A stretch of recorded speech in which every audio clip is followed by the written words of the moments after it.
Investigating the Social Environment of the A-not-B Search Task by Dr. Kirsty Dunn and Professor Gavin Bremner, published by Developmental Science.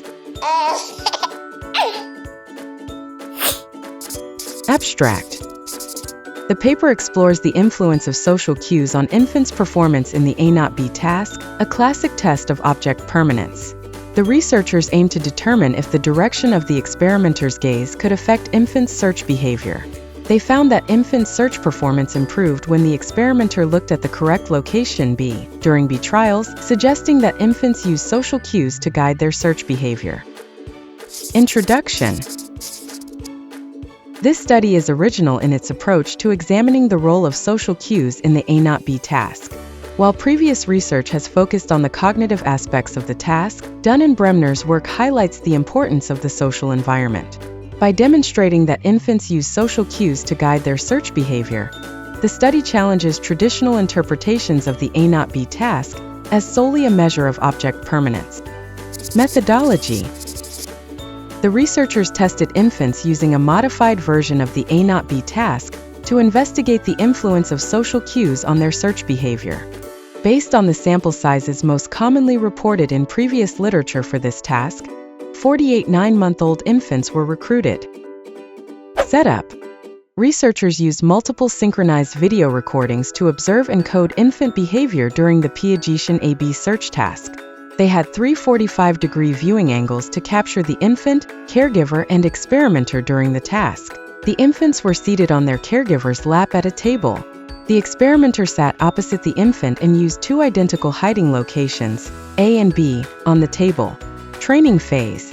Initially, the experimenter hid a toy under location A several times to ensure the infant understood the hiding and retrieval process. The infant was allowed to search for and retrieve the toy from location A. Test phase. During the critical B trials, the experimenter hid the toy under location B while the infant watched. The key manipulation was the direction of the experimenter's gaze in 3 different conditions. Midline gaze. The experimenter looked straight ahead, not giving any social cue about the toy's location. Location A gaze. The experimenter looked at location A, where the toy was previously hidden. Location B gaze.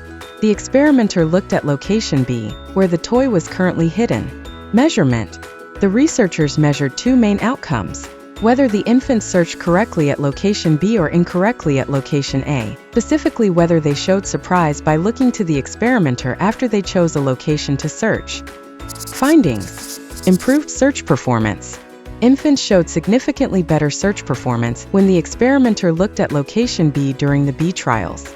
This suggests that infants use social cues from the experimenter to guide their search behavior. Social looking as a measure. The study found that social looking, infants looking at the experimenter, is a valid measure of infants' expectations about object location. Infants were more likely to look to the experimenter when they didn't find the object where they searched. Furthermore, they also looked to the experimenter when they did find the object, but the experimenter had been looking at the wrong location. Implications for object permanence. The findings challenge the traditional interpretation of the A-not-B task as a measure of object permanence. Instead, they highlight the importance of the social environment in influencing infants' search behavior. Implications.